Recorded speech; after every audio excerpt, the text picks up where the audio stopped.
Hey, bonjour Église, ça va bien? Oui.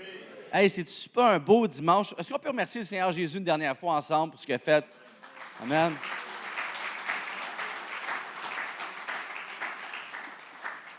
C'est vraiment un honneur. Moi, ça, j'étais pris en arrière parce que j'étais en train de parler avec des gens, tout ça, puis je tripais sur ce qui se passait.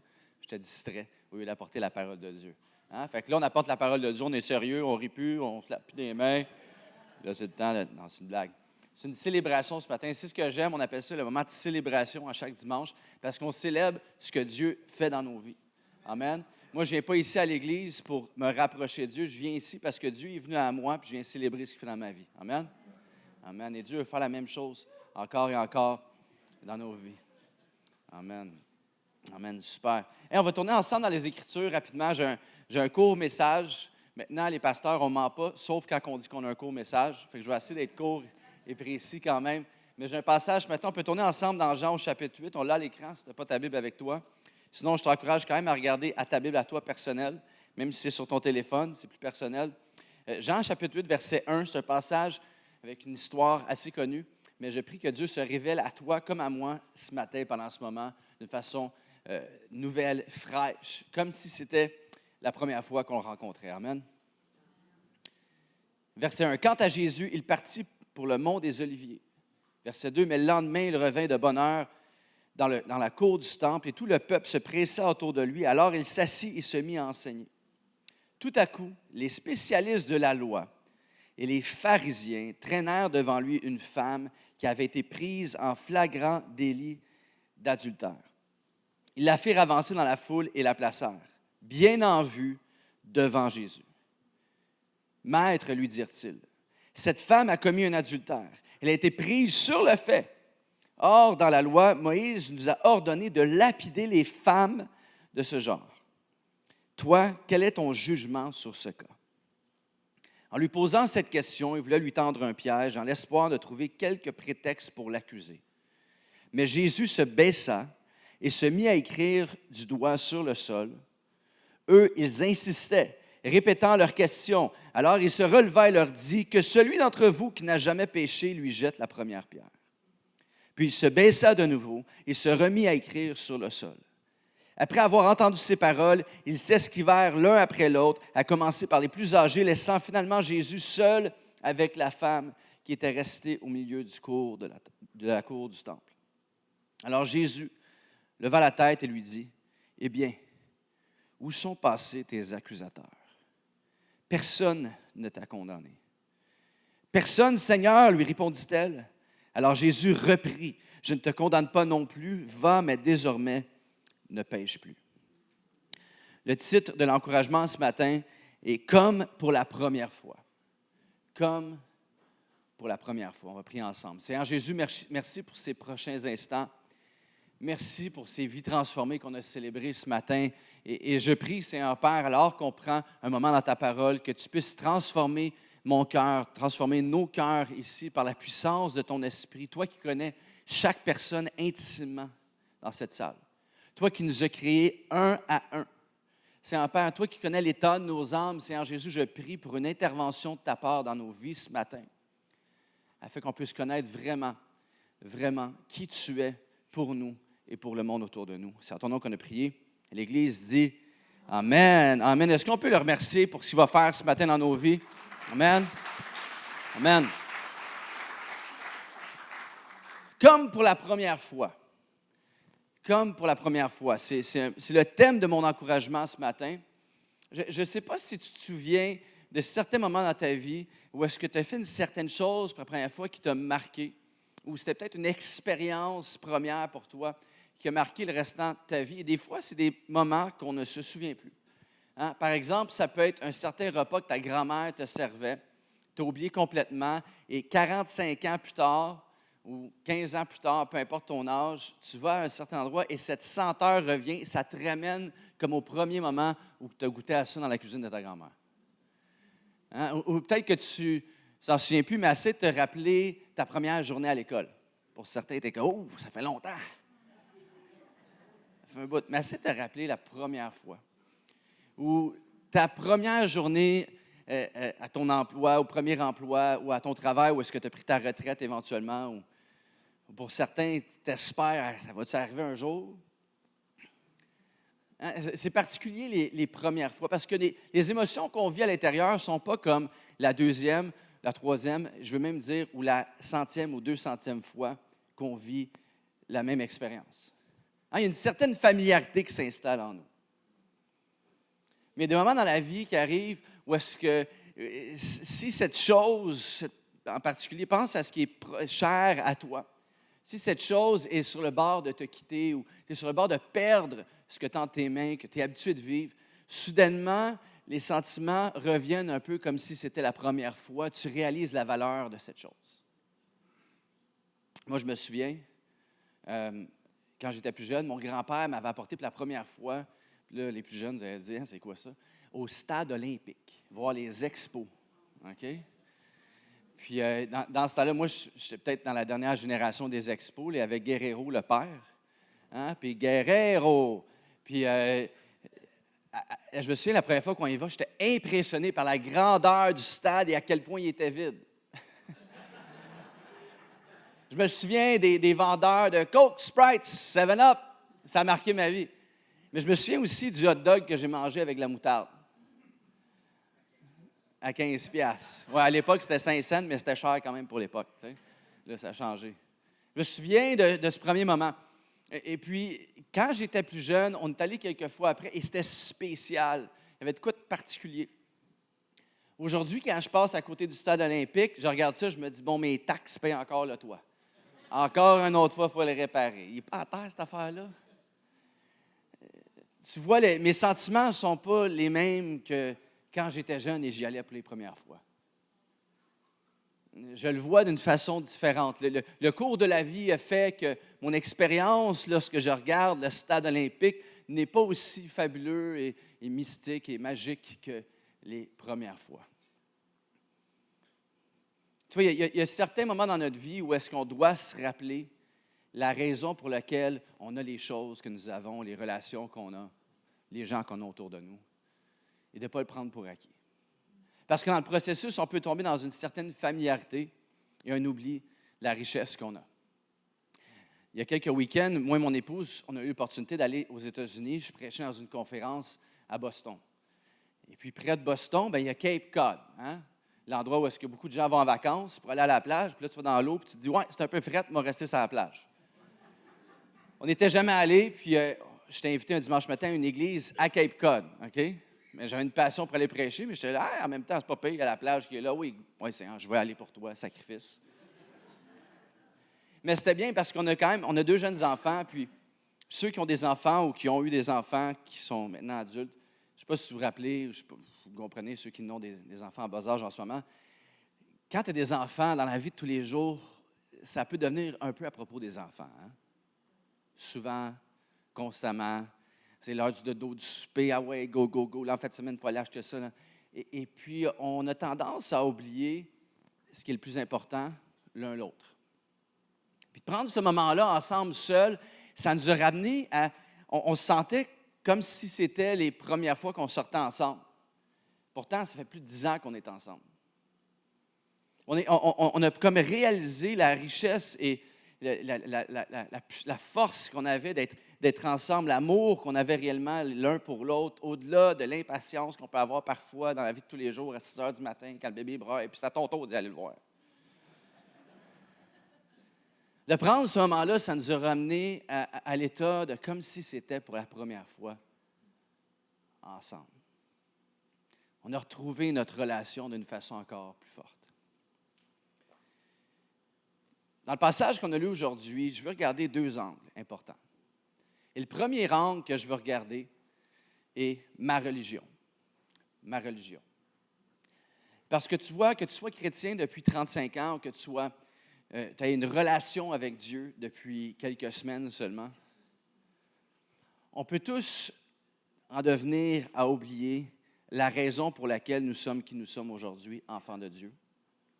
On peut tous, et on crée tous une certaine religion, une certaine moralité, si je peux mettre dans ces termes-là, au cours du temps, lorsqu'on oublie l'origine de pourquoi Dieu est dans notre vie.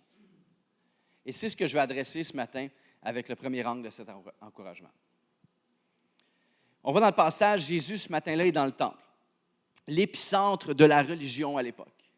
Et soudainement, des gardiens de la loi, ceux qui portent la moralité pour le peuple, les pharisiens arrivent confiants avec une femme sur la scène. On a trouvé 7 femmes en plein acte adultère.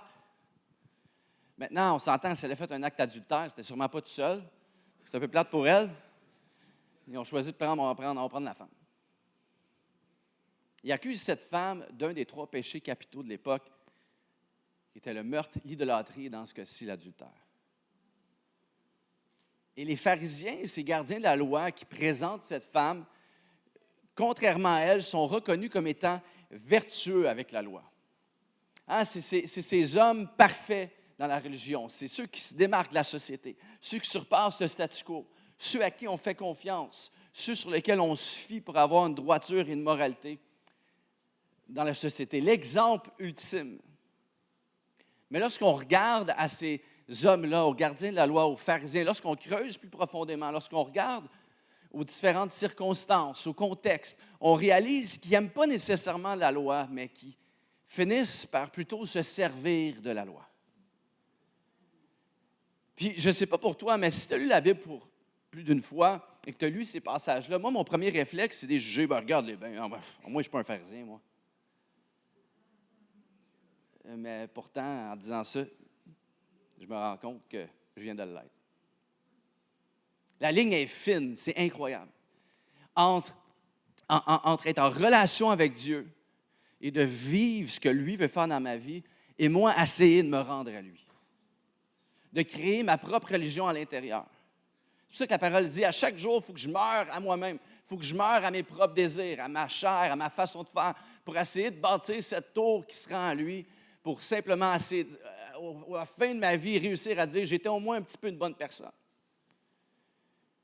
Et là, tu vois, ces hommes sont là, traînent cette femme, ils utilisent un morceau de la loi pour condamner la femme, mais on se rend compte que ce n'est pas à propos d'elle, ce passage-là. C'est plus à propos d'eux-mêmes. Parce qu'ils prennent la loi pour la distorsionner, l'abuser, sans vraiment l'obéir, mais en la prenant comme un prétexte par lequel ils peuvent établir une option sur laquelle eux se pavanent. Regarde, elle est impure. Elle est pécheresse, mais moi, je suis bon. Pendant que Jésus, le Fils de Dieu, est là dans la scène, devant eux, venu sur cette terre pour établir la droiture, la sainteté et la justice. Et l'accomplissement de toute la loi qu'eux connaissent, mais sur une autre fondation que sur laquelle eux se tiennent debout. Les pharisiens pensent être ceux qui sont les plus près de Dieu, mais sont incapables de reconnaître le Fils de Dieu qui est juste devant eux. Aveuglés par cette religion, cette moralité qu'ils ont créée devant leurs yeux. Puis ils jugent la femme parce que notre côté religieux est excellent à juger les péchés des autres pour détourner le regard de nos propres péchés. Hein? Ils semblent tellement proches de Dieu, mais ils sont tellement loin. Pris dans l'orgueil de ce qu'ils pensent avoir accompli avec leur vie. Quand au contraire, Dieu, lui, fait grâce aux humbles. Ça t'est peut-être déjà arrivé de te demander pourquoi est-ce que Dieu ne te parle pas à toi. De te dire que depuis longtemps, peut-être que tu es ici ce matin, quelqu'un t'a invité et tu te dis, hey, cette personne-là qui m'a invité semble avoir des révélations de la part de Dieu, ou une vie de prière, ou vivre de quoi avec ce Dieu dont il ou elle parle, mais pour moi, tu vois, c'est jamais arrivé. Ou peut-être que tu es chrétien et ça fait longtemps que tu te dis, il me semble que je n'ai pas eu une révélation de la part de Dieu comme pour la première fois quand je venais de le rencontrer. Tu sais, cette révélation-là qui a un impact où est-ce que tu vois la vie d'une façon différente, comme quand tu es en amour pour la première fois et que tu vois cette personne-là dans ta soupe. Et peut-être que c'est toi qui tu te dis, il me semble que je veux quelque chose de plus. Je connais la Bible, j'ai entendu tous les discours, je veux quelque chose de frais, j'ai besoin de quelque chose de frais. Pourquoi est-ce que Dieu ne se révèle pas à moi comme pour la première fois? Et je vais te poser cette question. Est-ce que ton cœur est humble devant Dieu? Pas devant les gens, parce que de toute façon, on est tous voués à être orgueilleux parfois. Mais est-ce que devant Dieu, ton cœur est un, même si tu penses connaître Dieu? Parce qu'il y a une différence entre la connaissance et la révélation. Moi, le piège dans lequel je suis tombé, le plus grand piège dans lequel je suis tombé, c'est que, en même temps, c'est une bénédiction, mais j'ai eu l'opportunité de grandir dans une église où est-ce que l'enseignement de la parole de Dieu, c'était fort. Je connaissais la Bible d'une façon profonde, comme peu autour de moi, mais j'ai eu réellement une révélation de la part de Dieu, au-delà de ma connaissance, lorsque j'étais jeune adulte. Ça a pris tout ce temps-là, même avec toute l'expérience et la connaissance que j'avais, c'est la révélation qui a fait la différence. Et tu vois ici, les pharisiens, ils connaissent la Bible par cœur, mais ils n'ont pas la révélation du Fils de Dieu qui est devant eux. Ils ne le reconnaissent même pas, au point même qu'ils supposent que leur bonne vie surpasse celle de Jésus. Mais même une bonne vie va te mener à la mort, loin de celui qui est la vie. On dit tous, même quand on est chrétien depuis longtemps, hein, je ne suis pas parfait, mais à l'intérieur, on se dit, mais je ne suis pas si pire que ça. Là. Pendant la COVID, j'avais toujours mon masque sur moi, puis je le mettais. Bon, des fois, il était peut-être en dessous du nez au magasin. Là. Je suis la limite de vitesse.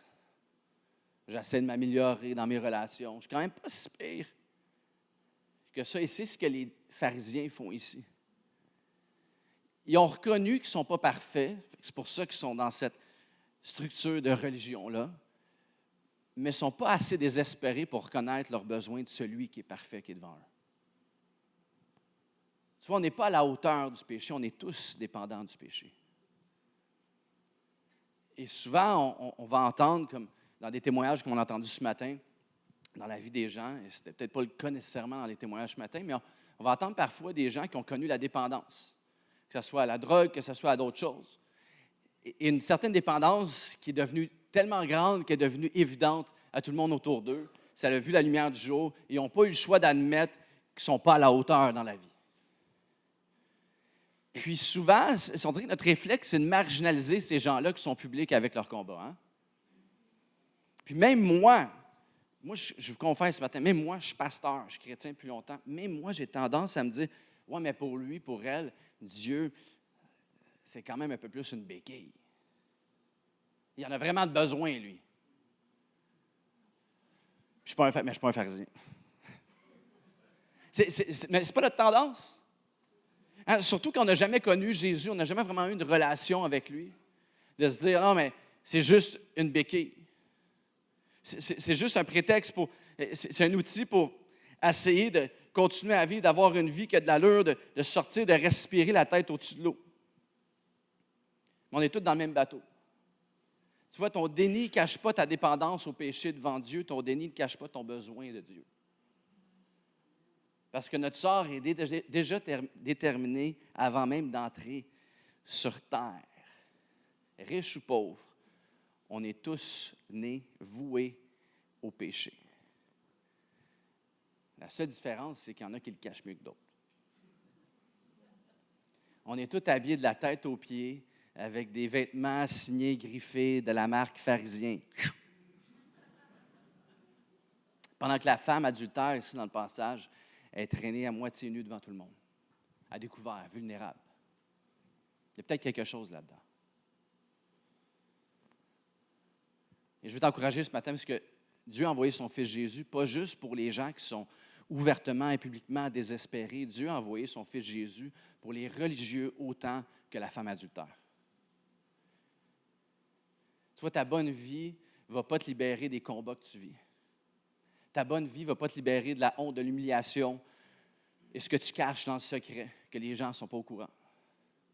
Jésus, c'est le seul qui peut te libérer jour après jour après jour. C'est pour ça que l'Église, ici, ce matin, ce n'est pas un club privé pour ceux qui sont saints. Hein? Parce que sinon, il n'y aurait pas un chant matin. Tu vois, l'Église, ce n'est pas un club privé pour ceux qui sont saints. L'Église, c'est un hôpital pour ceux qui reconnaissent qu'ils ont besoin d'un sauveur. Puis c'est pour ça qu'on est ici ce matin. On ne célèbre pas le fait qu'on est imparfait. On célèbre le fait qu'il y en a un qui est parfait parmi nous et que sa grâce, son amour est tellement grande qu'il vient vers moi et que je peux m'approcher de lui pour vivre une transformation que rien dans ce monde ne peut m'offrir. Est-ce que tu es encore capable de dire que tu as besoin de Jésus? Est-ce que la dernière fois que tu étais seul dans ta voiture pendant que personne ne t'entend et que tu as crié à Dieu, j'ai besoin de toi, Jésus. J'ai besoin de toi dans mon mariage, j'ai besoin de toi dans mes finances, j'ai besoin de toi dans les incompréhensions des circonstances de la vie, j'ai besoin de toi dans l'épreuve, j'ai besoin de toi dans les endroits, les domaines, les sphères où est-ce que je pense que je suis quand même assez bon. Est-ce que tu es encore capable de dire que tu as besoin de Jésus? Que l'Église chrétienne de Rosemère, où est-ce qu'on est ici ce matin, soit un endroit où est-ce que tout le monde peut entrer. Qui que ce soit. Peu importe leur apparence. Peu importe le niveau de la société dans laquelle ils se trouvent. Que ça puisse être un endroit où est-ce que continuellement, semaine après semaine, on peut se voir, on peut s'entendre, l'espoir, Jésus qui sauve encore, qui libère encore, comme il m'a sauvé, moi, il y a 25 ans, mais encore aujourd'hui pour moi, parce que j'ai encore besoin de lui, et pour les autres.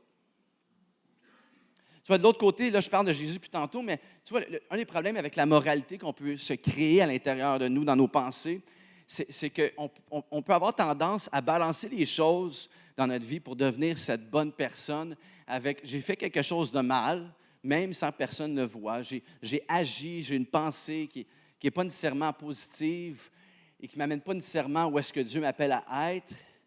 Et pour compenser avec ça, on peut avoir tendance à tomber dans la honte. Même si c'est une honte que personne ne voit. C'est ce qui se passe dans le passage ici. Tu vois, c'est fou, ces pharisiens, ces leaders de la religion de l'époque, la religion qui est supposée être un étendard pour les gens, traînent cette femme devant tout le monde et disent devant tout le monde son péché. C'est comme si ce matin, je prenais le micro, bon, chacun va passer devant, dis-moi un péché, dis devant tout le monde le péché que tu as fait cette semaine, pasteur Michel. Saint, prêtre, grand pape de l'Église. Hein? Parfait. Il n'en fait pas, tu vois, il n'en fait pas. Mais tout le reste, là, moi non plus, j'en fais pas, mais tout le reste, vous autres, là, c'est comme si ça se produisait ce matin. Peux-tu imaginer? C'est de la folie. On ne ferait jamais ça. Mais c'est ce qu'on a tendance à faire dans nos pensées, dans notre cœur avec nous-mêmes, d'une façon régulière. Mais malheureusement, tu vois, la honte, elle va te traîner devant tout le monde pour en fait t'éloigner de Jésus et te dire que tes erreurs, tes péchés sont trop grands pour lui. Comme une trame sonore, comme une cassette. Vous comprenez, c'est de mon époque, là. Comme une cassette qui tourne constamment, ou l'autre génération après, comme un CD qui saute, c'est tout le temps le même bout qui joue, qui se répète dans ma tête. Hey, regarde-toi, hey, tu te bats encore avec ça après toutes ces années-là. Hey, regarde comment tu parles à ta femme. Hey, regarde comment tu parles à tes employés ou à tes collègues. Hey, regarde ce que tu fais dans le secret, en cachette, quand personne te voit et que tu essaies de combattre et de changer. C'est tout ce que tu es. Tout ce que tu fais, c'est ce que tu es. Il n'y a aucune manière que Dieu puisse t'aimer. Tu es condamné, il n'y a rien à faire, tu es condamné. La sentence a été déclarée et je me le fais à moi-même jour après jour, après jour, après jour. Mais moi, je ne sais pas pour toi, moi j'ai expérimenté ça à plusieurs moments dans ma vie et je le vis à chaque jour. Quand je regarde à la parole de Dieu, je me rends compte, tu sais quoi, en fait, c'est là, exactement là que Jésus m'attend. Là où lui a déjà été dans les profondeurs de l'enfer pour arracher ton âme de la condamnation, et peut-être que tu t'es battu pour ne pas venir à lui ce matin. Tu t'es dit, je vais aller à l'église par obéissance parce que je sais qu'il faut que j'y aille, il va y avoir quelque chose pour moi, mais ça ne me tente pas. Je vais venir ce matin parce que cette personne-là que je connais se fait baptiser, puis c'est pas le genre de place que je vais aller juste pour lui ou pour elle. Peut-être que tu t'es battu, tu te bats continuellement pour ne pas aller vers lui, conscient ou inconscient, mais sache une chose, lui va toujours se battre pour se rendre à toi.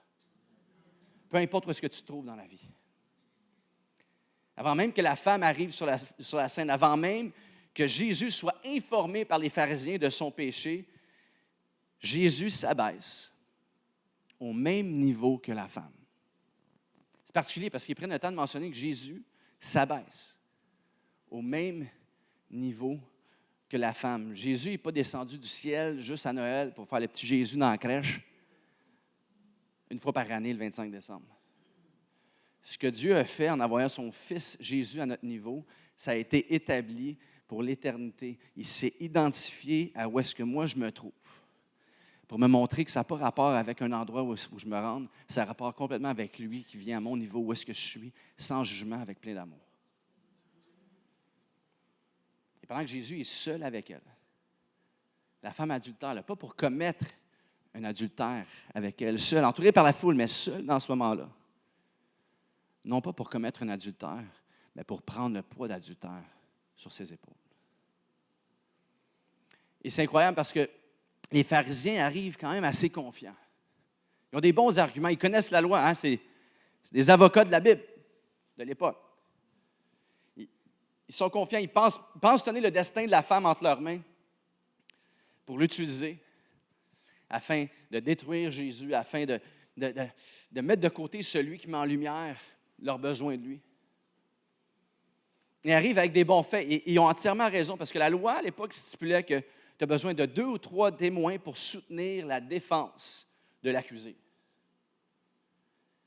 La femme a été prise en adultère avec un autre homme. C'est elle qui est accusée. Elle est seule sur la scène. Ce n'est pas comme s'il y a une foule qui l'a su pour la défendre. Elle est seule. Elle a besoin de 2 ou 3 témoins qui étaient là pour dire « Non, non, c'est pas vrai, c'est pas arrivé, c'est une erreur, vous avez mal compris. » Et même si elle n'a pas ces 2 ou 3 témoins, les pharisiens finissent par laisser aller le cas. Parce que tu vois, même s'ils sont incapables de reconnaître le Fils de Dieu qui sont devant eux, sont incapables de dire que la puissance de Dieu n'est pas en lui. Alors qu'elle a besoin de 2 ou 3 témoins et que seulement Jésus qui est là pour la défendre, ils ont réalisé, ils ont eu cette révélation au fond d'eux qui a fait en sorte qu'ils ont dû relâcher, que ce n'était pas simplement un homme bien qui était devant eux, mais c'était la puissance du Père, du Fils et du Saint-Esprit qui était présent. Le témoin ultime, le créateur de son âme, celui qui a dessiné tout ce qu'elle était et le plan qu'il avait pour sa vie, celui qui connaissait parfaitement cette femme-là, le témoin parfait était présent sur la scène. Tu vois, peu importe ce que tu traverses dans la vie, peu importe ce que je traverse, rien ne peut prendre place, rien ne peut surpasser l'autorité de Dieu dans l'univers.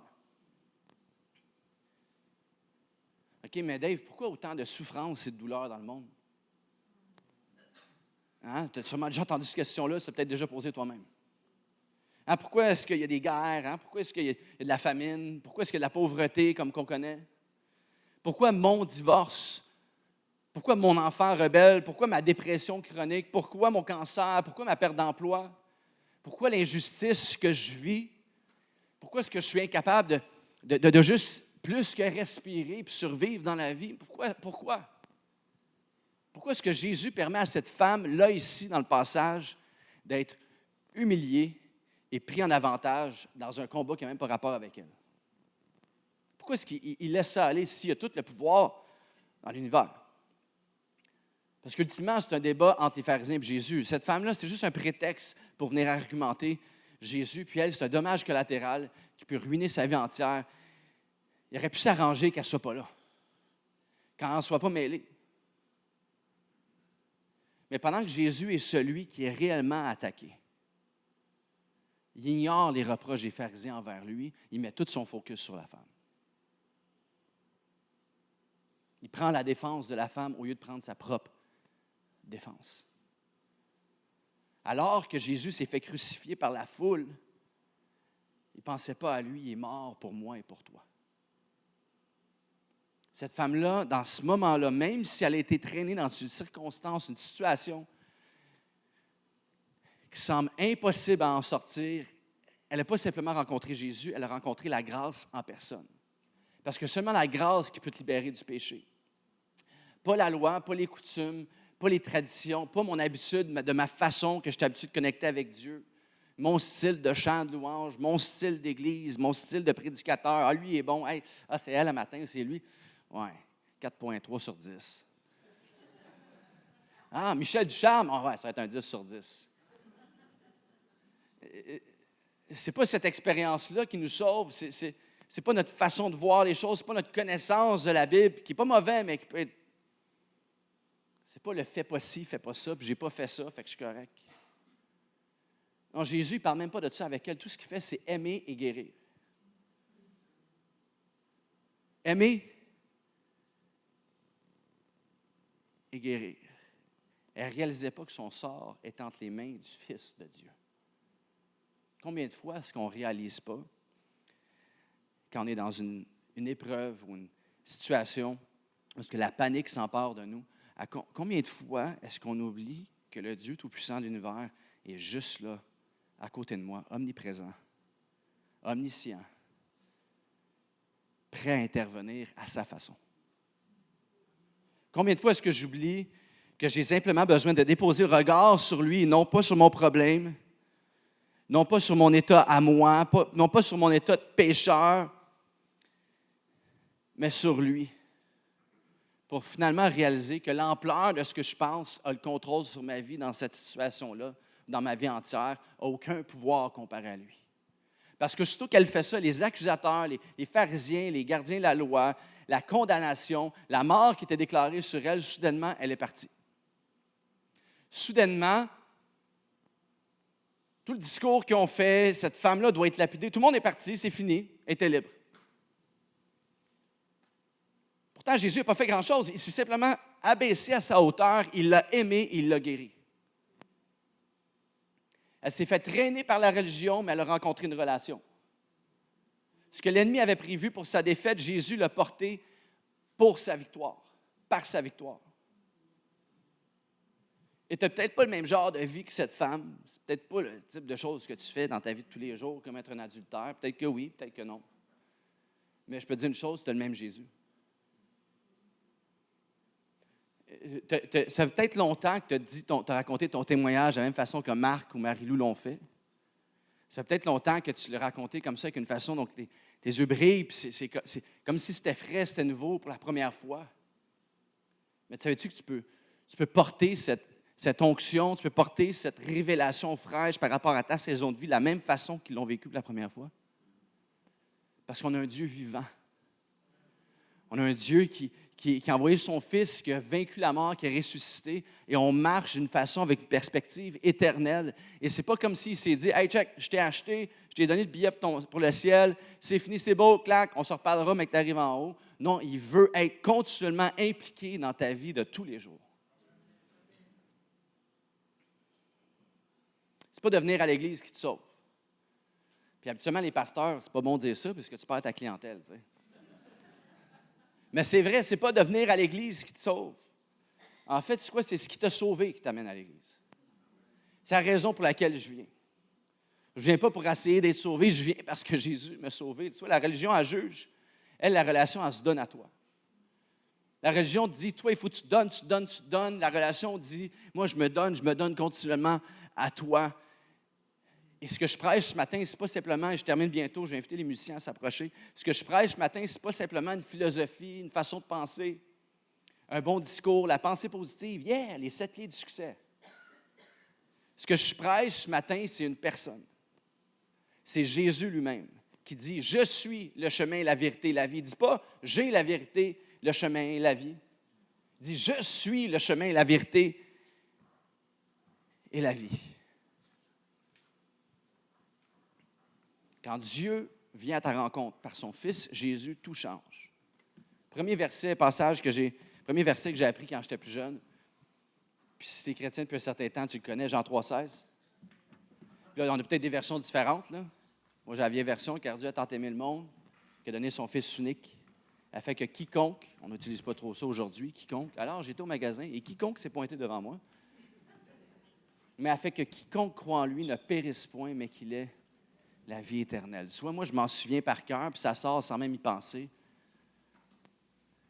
Mais c'est quand la dernière fois que je l'ai récité en me le prêchant pour ce que je vis aujourd'hui. Quand je réalise que Jésus, ce n'est pas juste une philosophie, un concept qui m'est présenté dans la Bible avec des pages de bonnes choses qui sont écrites, mais que c'est une personne, soudainement, ça prend vie en moi. Je vais terminer avec ceci. Tout le monde définit cette femme comme la femme adultère. C'est ce qu'on voit dans le passage. On ne connaît pas son nom, mais au moins elle a fait l'histoire, elle est dans la Bible. C'est quand même, bon, c'est négatif au début, mais ça finit bien. C'est comme si, tu es sûr, tu aimerais ça, Michel, avoir ton nom dans la Bible, mais bon, elle est terminée, la Bible, on ne peut pas l'ajouter, mais c'est comme si c'était, hey, Michel, il était dans la Bible, c'est l'homme avec la contrevention, tu sais. Lui, il n'y en a pas, mais elle, c'est femme adultère. C'est pour ça que c'est comme ça qu'on la voit. Puis là, on voit Jésus qui parle avec la femme. Puis vers la fin, il dit, « Femme, où sont tes accusateurs? » Bon, maintenant, moi, si je rentre à la maison cet après-midi, je vois ma femme qui s'appelle Andréelle, puis on dit, mon amour, mon bébé, ma biche, je ne vais pas vous révéler comment je l'appelle. Là. On garde ça entre nous, là, mais au lieu, je rentre, « Hey, femme! » Pas mal sûr que ça ne va pas revenir avec des beaux petits mots doux. Et quand on lit ça, on peut se dire, « Ouais, Jésus, il est bien. » C'est sûr que c'était à l'époque que les hommes maltraitaient les femmes. Non, il y a une intention derrière. Tu vois, quand on commence le passage, on voit que cette femme est identifiée selon son péché. Elle est ce qu'elle a fait, femme adultère. Et Jésus, lui, le créateur de son âme, de la vie en elle, de son corps, vient et la ramène à son état original et dit, c'est plus femme adultère, tu es une femme. C'est incroyable parce qu'à l'époque, la religion de l'époque, la loi, c'était tellement fort, ça contrôlait tellement les gens, à un tel point que leur identité était reliée à ça. Leur identité complète par rapport à leur performance à la loi. Et Jésus ne vient pas abolir tout ça, il vient accomplir toute cette loi-là. Et c'est le seul qui peut le faire. Et il vient leur démontrer, je ne suis pas seulement venu pour te sauver de ta tristesse, te sauver de ton état. Je suis venu pour te rétablir à l'état original par lequel j'ai dessiné le plan de qui tu es dans les parois de l'éternité. Puis tout ce que tu peux faire après n'a aucun pouvoir pour t'identifier. Je ne te sauve pas juste de tes péchés passés, je te sauve de tes péchés présents et futurs. Puis merci parce que présent, il y en a en tabarouette, je pourrais te faire une liste là, de ce que j'ai fait cette semaine. Et c'est ce que Jésus fait. Il rachète non seulement la situation, mais la vie entière, l'identité entière de cette femme. Tu n'es plus femme adultère, mais femme pure à mes yeux. Peu importe ce que tu fais ou tu feras.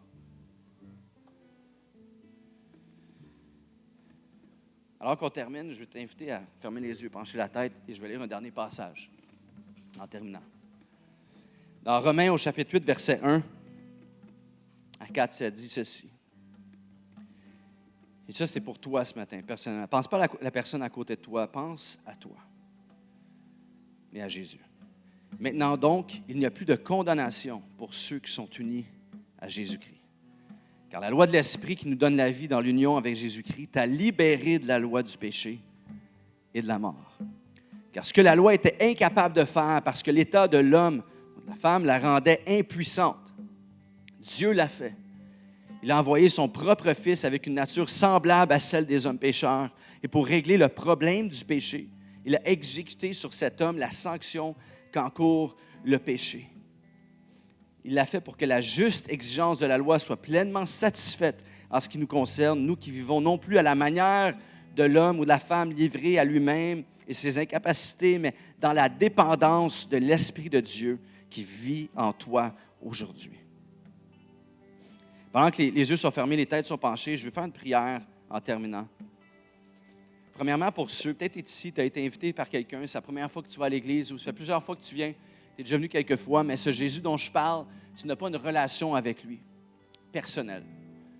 Tu as peut-être de la connaissance incroyable sur lui, tu as peut-être même grandi à l'église, mais pour toi, tu n'as pas cette relation où est-ce que tu as cette révélation continuelle dans ta vie, comme si c'était pour la première fois. Et peut-être qu'on peut vivre des saisons, des situations où est-ce qu'on oublie cette révélation fraîche, mais Dieu est constamment prêt à venir se révéler à nous. Et toi, tu es ici ce matin et tu n'as pas cette relation avec lui. Je vais te lancer une invitation. Pendant que les yeux sont fermés, les têtes sont penchées, je vais compter jusqu'à 3. Et à 3, je vais t'inviter à simplement lever ta main en symbole d'abandon devant lui, qui tend sa main vers toi pour te prendre et marcher avec toi et te sauver, te transformer.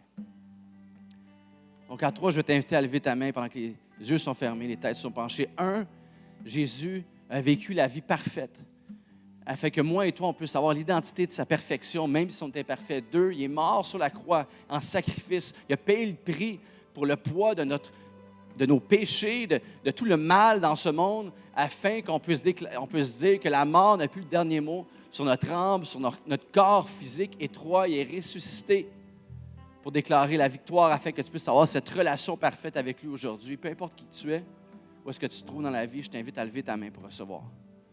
Amen. Et certains ici, c'est simplement, tu veux renouveler ta relation avec Dieu. Tu te dis, c'est un désert depuis longtemps. Tu peux garder ta main levée. C'est un désert depuis longtemps dans ma vie. Ça fait longtemps que j'ai vraiment vécu de quoi de personnel avec lui, où est-ce qu'il me transforme de gloire en gloire. Tu te dis, moi je veux vivre ma relation avec Dieu. Je ne veux pas juste être un chrétien nominal. Je veux être un chrétien, un enfant de Dieu qui marche avec lui dans la vie de tous les jours. Tu peux lever ta main ce matin. Je vois des mains qui se lèvent partout dans la salle. Dieu te voit avec amour, avec grâce, non rempli de jugement, mais avec intention. Il est là à côté de toi. Amen. Tu peux baisser ta main. Pendant que les yeux sont fermés, les têtes sont penchées, je vais inviter tout le monde dans la salle. Même si tu n'as pas levé la main, mais en signe de solidarité, on va répéter ensemble. Répète après moi, Seigneur Jésus. Et on le fait avec conviction. Seigneur Jésus, je suis ici devant toi. Je reconnais que tu es le Fils de Dieu. Je reconnais que tu es mort sur la croix. Je reconnais que tu es ressuscité le 3e jour. Et à partir d'aujourd'hui, je m'abandonne, je place mon identité en toi pour recevoir la tienne. Et je marche dans la victoire sur ma vie pour ta gloire. Amen. Amen. Amen. Est-ce qu'on peut remercier le Seigneur Jésus ce matin pour ce qu'il a fait en nous, en moi en premier? Puis on va le célébrer avec un chant ensemble. Chantons ensemble.